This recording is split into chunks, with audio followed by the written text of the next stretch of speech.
要被治愈好，但还是会只因为一个重复的话题就不请自扰。也曾想过，若真遇见，我们应该如何是好。我想我还是会站在某一个街角，不让你看到，只因为我不想打扰，只因为怕你解释不了，只因为现在你的眼睛里，它比我还重要。我只好假装我看不到，看不到你和他在对街拥抱，你的快乐我可以感受得到，这样的见面方式对谁都好。我只好假装我听不到，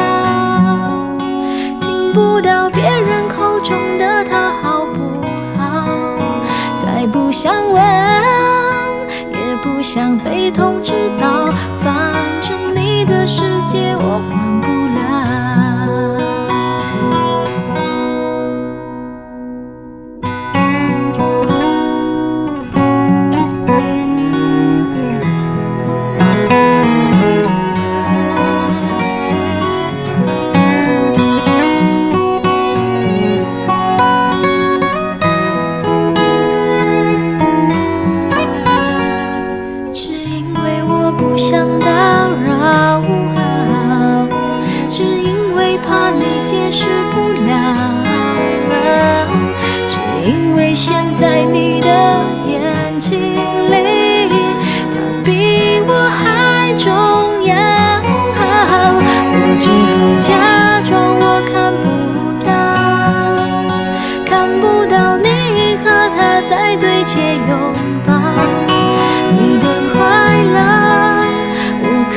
感受得到，这样的见面方式对谁都好。我只好假装我听不到，听不到别人口中的他好不好，再不想问，也不想被通知到，反正你的世界我管不了。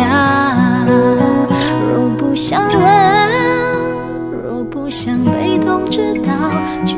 把祝福留在街角。